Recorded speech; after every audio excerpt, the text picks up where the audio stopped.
sudah datang di Power Focus Pagi hari Kamis tanggal 13 Juli tahun 2017, dan pada saat ini kami akan mempresentasikan IHSG pada perdagangan kemarin. Dan untuk hari ini saya akan buka PowerPoint dulu. Oke.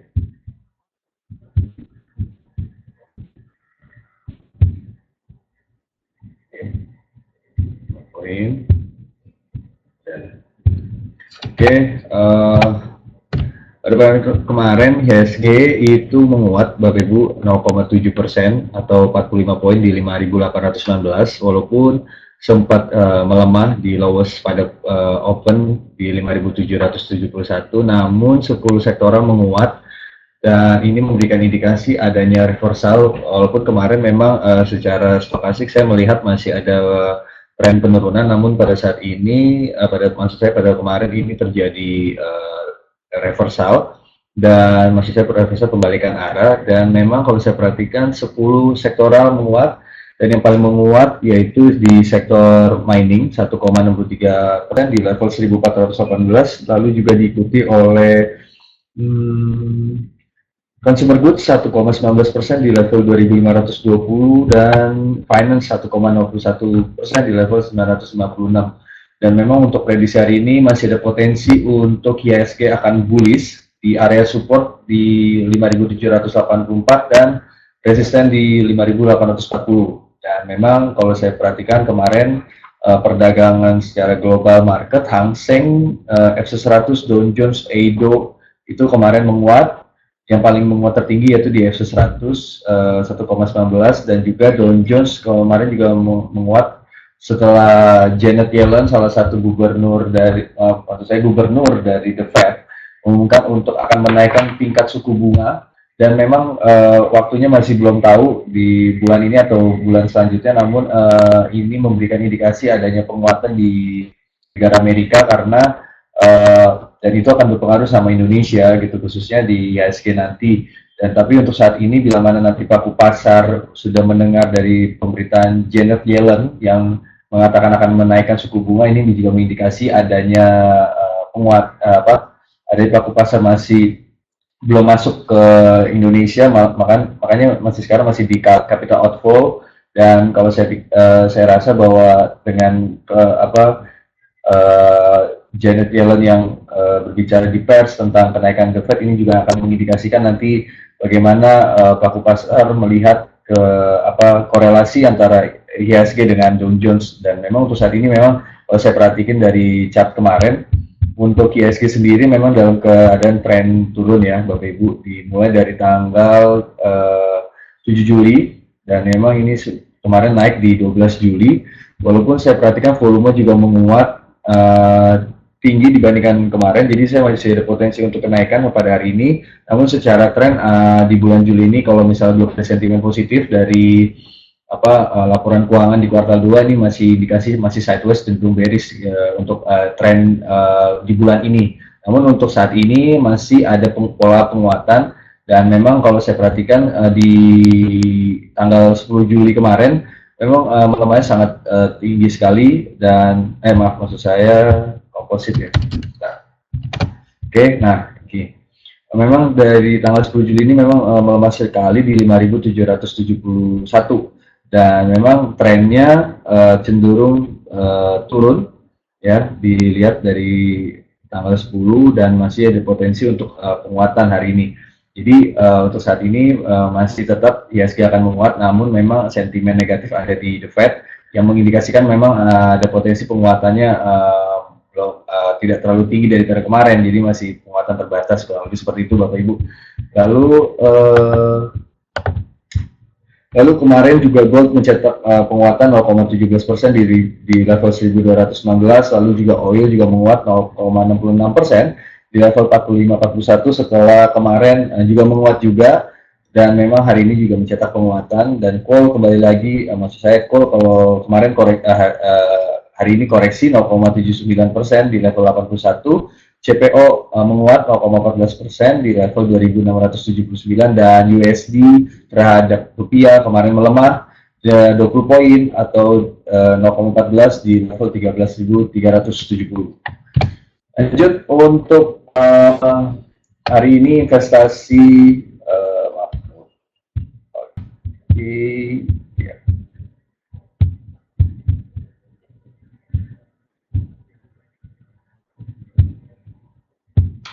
Oke, untuk hari ini komoditas investasi harga karet ditutup melesat 2,28% dan ini terjadi karena memang sentimen langkah-langkah pembatasan ekspor yang dipertimbangkan oleh sejumlah eksportir, terutama demi menstabilkan harga juga mendukung karet. Jadi memang ada beberapa langkah-langkah, termasuk selain sentimen tersebut, jadi juga ada selain sentimen tersebut, laporan kenaikan penjualan di Cina sebesar 4,5% pada bulan Juni oleh China Association of Automobile atau Manufacturer (CAAM). Jadi memang untuk Cina sendiri sekarang memang sedang grow up dan memang Cina menaikkan penjualan dalam arti penjualannya naik dalam sektor yang bergerak di automobile manufacturer, dan ini memberikan potensi bagi harga karet karena karet punya korelasi terhadap ban, dan memang ini juga menarik untuk saham-saham agriculture karena agriculture biasanya berkorelasi juga dengan harga karet. Dan memang kalau saya perhatikan untuk saham-saham agriculture juga sendiri kemarin juga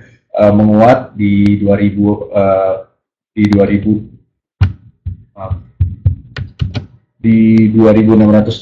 Jadi saya mempunyai potensi bahwa agriculture akan naik pada perdagangan hari ini, dan ini sekarang levelnya di 1788, dan memang saya prediksi masih lebih tinggi lagi di 1800 untuk target short termnya.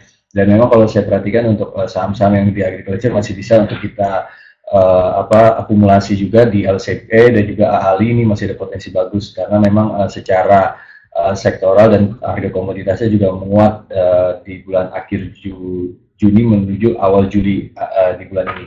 Itu untuk secara sektoral. Lalu yang kedua, Medco akan akuisisi Mahon hingga right issue. Oke, untuk Medco sendiri memang ada berita dari bisnis dalam rapat umum pemegang saham RUPS SLB yang diselenggarakan Rabu kemarin di Australia. Pemegang saham Mahon Holdings menyetujui rencana penyetujuan untuk mengakuisisi peralatan tambang dari AMNT yang merupakan anak usaha dari Medco. Dan memang ini sangat menarik untuk saat Medco karena secara sektor dia memang bergerak di crude petroleum oil, namun untuk saat ini untuk Medco sekarang sudah beralih ke diversifikasi bisnis yang lain, salah satunya itu di tambang, fokusnya ke emas dan tembaga. Jadi memang kemarin juga pendiri Medco Energi yaitu Pak Arifin Panigoro mengatakan bahwa McMahon nantinya akan merupakan kontraktor jasa pertambangan untuk menggarap tambang batu hijau di Sumbawa Barat yang dikelola oleh PT AMNT, dan ini juga memberikan indikasi potensi pendapatan juga untuk Medco karena secara akuntansi biaya-biayanya sudah masih bisa di merger, maksud saya sudah masih bisa dipatungan oleh perusahaan McMahon yang ada di Australia, dan ini menguntungkan dari segi biaya karena tahun 2016 juga kemarin Medco juga beberapa biaya yang dikeluarkan dari tahun 2015 hingga rugi di 2016 kemarin. Mereka menutup se-efisien mungkin biaya sehingga kemarin pendapatannya juga cukup baik sih, dan itu mengindikasikan Medco kemarin dari harga dari 1.700 jadi naik jadi harga 3.000 karena memang potensi fundamental cukup baik untuk Medco. Dan yang kedua, Antam. Untuk Antam eksplorasi Juni keluarkan dana sebesar 1,98 miliar. Untuk Antam sendiri mengumumkan laporan eksplorasi bulan Juni kemarin 2017. Kegiatan eksplorasi ini berfokus pada komoditas emas dan nikel dengan jumlah pengeluaran preliminary sebesar 1,94 miliar. Dan memang eksplorasi emas pada Juni 2017 dilakukan di Pongkor, Jawa Barat, dan di lokasi ini kegiatannya dilakukan untuk pemberian inti bor, pencontohan inti bor, dan pemboran inti batuan. Dan memang Antam sekarang memang ini yang news terbaru untuk Antam. Dan memang kalau saya perhatikan total biaya eksplorasi premium nikel ini pada Juni 2017 tersebut mencapai 1,18 miliar. Nah, ini untuk Antam. Lalu yang kedua kita lanjut, ketiga maksud saya ke TINS. Teams juga eksplorasi Juni, Rogo Kocek 70,12 miliar melaporkan hasil eksplorasinya sepanjang Juni 2017 untuk eksplorasi laut pada bulan Juni 2017 berupa kegiatan pemboran prospektif dan pemboran rinci di perairan Bangka, El Cupat, Peganak, Penjanak, dan perairan Kundur dengan menggunakan 4 unit kapal bor. Dan memang secara Tins dan Antam ini memang bergerak di perdagangan pertambangan, khususnya di metal dan juga gold. Namun untuk saat ini memang pergerakan chartnya menuju downtrend dan memang belum ada sentimen-sentimen positif baru menghasilkan, maksud saya masih ekspansi, memang belum ada sentimen yang mengindikasikan akan ada penguatan untuk saham-saham yang bergerak di emas, khususnya di maksud saya saham-saham bergerak di tambang, khususnya di emas. Oke, kita lanjut ke analisis teknikal hari ini. Yang pertama kita akan bahas tentang Unilever.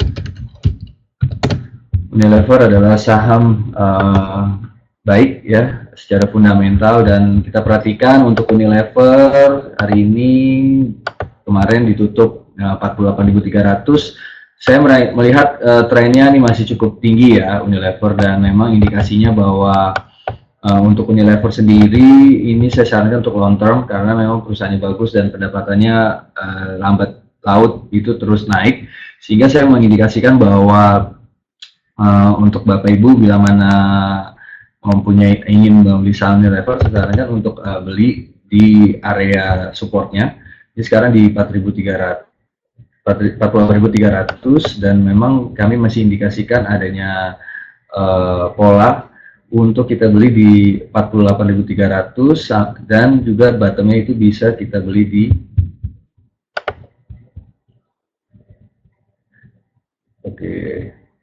ini mungkin belum, hari ini kayaknya nggak koreksi ya, kayaknya harus nggak naik ya. Oke, kita bisa spekulasi di 48.300 Bapak Ibu dengan target short termnya itu di area resisten 49.525. Jadi untuk Bapak Ibu yang belum punya saham Unilever ini bisa kita masuk untuk kita akumulasi spekulasi baik, dan memang kita punya target di 49.525 untuk saham Unilever. Karena kalau saya perhatikan indikator stokastik sudah menyentuh golden cross dan memang indikasinya penguatan pada IHSG hari ini memberikan potensi juga untuk Unilever juga menguat. Oke, itu Unilever. Lalu kita lanjut lagi ke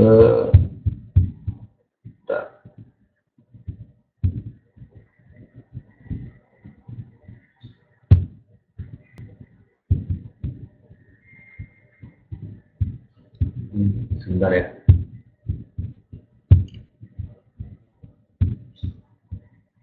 Oke, terus kita lanjut lagi ke saham-saham blue chip hari ini. BBRI. Untuk BBRI sendiri,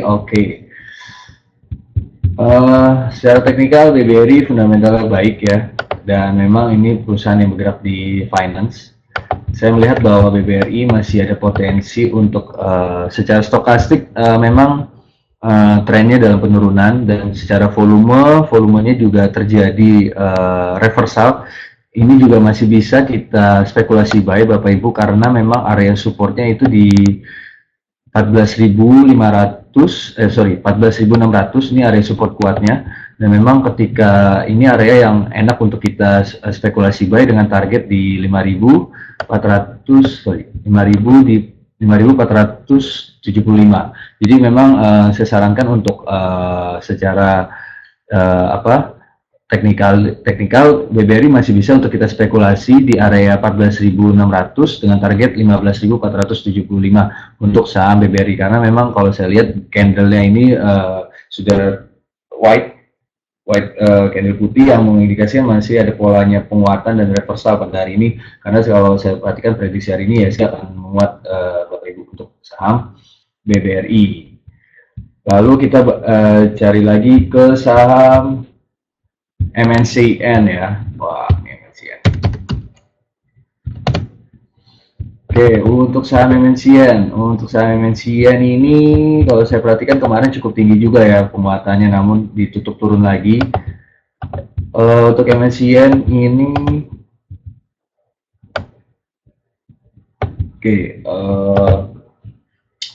Untuk MNCN ini kemarin ditutup di harga 1735 dan memang area support kuatnya di 1705.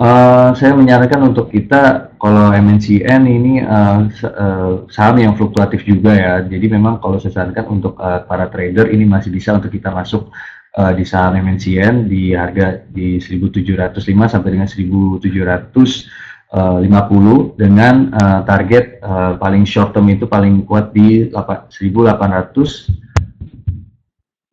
Saya pakai ini aja biar cepat. Di Oke. Area levelnya saya akan buat resisten levelnya saja ya. Di 1860. Oke, dan di 1900. Jadi untuk karena saya melihat bahwa volume cukup tinggi, memang ini disarankan untuk para trader nih lumayan bagus ya MNCN, dan memang kalau saya perhatikan kita bisa spekulasi di 1700 sampai dengan area 1700 sampai dengan 1750, dan memang dengan target resistennya itu di 1860 sampai dengan 1900. Namun kalau saya perhatikan untuk cut loss-nya lebih amannya kita ketika di area Nah, kita bisa cut loss bila mana nanti harga terturun, kita bisa cut loss di 1670. Oke, oh ini kelipatan 10 ya. Oke, kita bisa cut loss di 1680. Untuk misalnya MNCN berada pergerakan penurunan, kita bisa cut loss di 1680 untuk di bawah, maksud saya di bawah 1680 untuk membatasi kehilangan uang untuk di saham MNCN. Itu untuk saham MNCN. Dan terakhir, ini ada yang nanya harta, bagaimana harta? Oke, untuk harta kita akan bahas harta hari ini. Wah, untuk harta nih, kalau saya perhatikan chartnya sudah kuat nih, area supportnya nih ya. Di 200, kemarin itu di 284 ya. Oh ya, di 283 ya. Oke, ini chartnya kuat nih supportnya nih. Nah, untuk harta sendiri memang kalau secara teknikal masih belum jelas pola arahnya gimana. Namun untuk kemarin di tanggal 6 Juli memang ada potensi untuk penguatan ya sampai harga close-nya di 314. Namun untuk saat ini saya belum lihat juga dari indikator stokastik pergerakannya, sehingga saya masih belum bisa lebih dalam lagi untuk harta. Namun untuk harta saya sarankan bagi trader yaitu kita juga bisa masuk kalau bagi bapak ibu yang trader dan high risk banget, kita bisa masuk di area 200. Sekarang harga di 288. Kita bisa ngantri di area 283 sampai dengan 284 dengan target ya dengan target tertinggi ya 305 ya. Karena kalau saya perhatikan areanya masih kuat di 4 1 2 3 4 candle masih kuat di area tersebut ya. Jadi buat kita trader, bagi trader ya ini lumayan nih untuk kita cuan di area situ untuk trader ya. Tapi kalau buat investor saya tidak menyarankan karena memang perusahaannya masih bergerak di bidang penjualan emas, dalam arti maksud saya lebih perdagangan emas, dan memang untuk saat ini memang emas termasuk Antam dan Tins dan sebagainya itu masih dalam koreksi ke bawah ya untuk saat ini. Jadi saya sarankan untuk bagi trader ini masih bisa kita buy on weakness di bawah untuk target di 305 untuk trader, hanya untuk trader saja jangka pendek.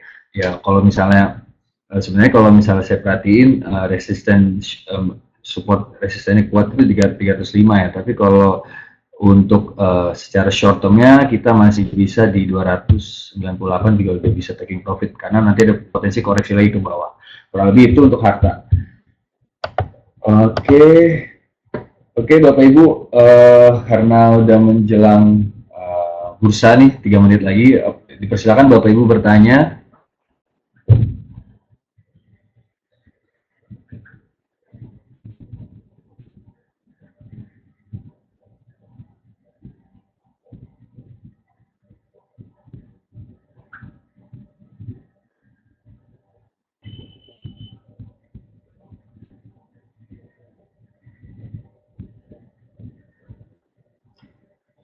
BMTR. Wah, BMTR nih menarik nih BMTR.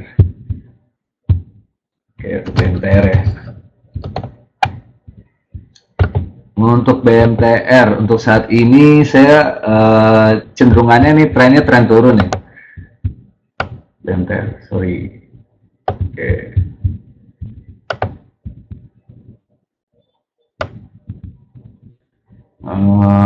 Untuk BMTR saya belum masih bisa lihat sinyal untuk kita spekulasi buy nih karena memang kemarin sempat muat di 11 Juli ditutup 600 dan memang sekarang di 575 ya.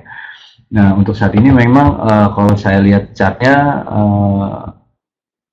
secara channel line ini memang pergerakannya akan berarah apa mengarah kepada ke bawah ya, atau disebut dengan bearish polanya. Dan memang kalau saya perhatiin support kuatnya, maksud saya resisten kuatnya di 600 ini belum kejebol nih. Jadi memang ada potensi masih ada penurunan nih untuk BMTR. Apalagi kalau secara channel line resistennya ini belum jebol juga ke atas, Mas. Jadi indikasinya masih adanya penurunan koreksi hari ini. Dan untuk saat ini kalau misalnya kita, lebih amannya ketika kita sudah besok ketembus harganya di atas 600 dan sudah membentuk candle-nya dalam arti area sini 600 sampai 620, ini ada potensi kita spekulasi buy di sini ya. Namun untuk perdagangan hari ini bila mana turun, saya sarankan untuk hold dulu sih Pak siapa tadi ya?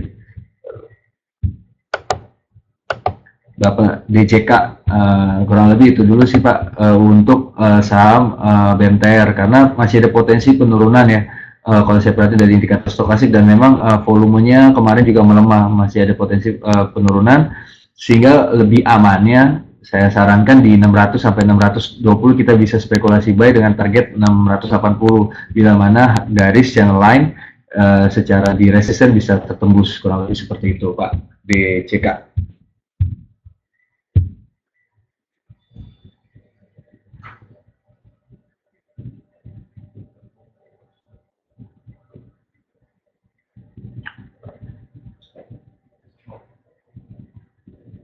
Oke, dikarenakan sudah jam 9, terima kasih untuk Bapak Ibu semua yang sudah datang di Power Focus pagi 13 Juli 2017. Semoga ini bisa jadi bahan pertimbangan untuk Bapak Ibu untuk masuk di perdagangan hari ini. Dan semoga juga memberikan manfaat buat Bapak Ibu juga. Terima kasih, selamat pagi dan ini akan saya tutup. Terima kasih banyak. Semoga cuan.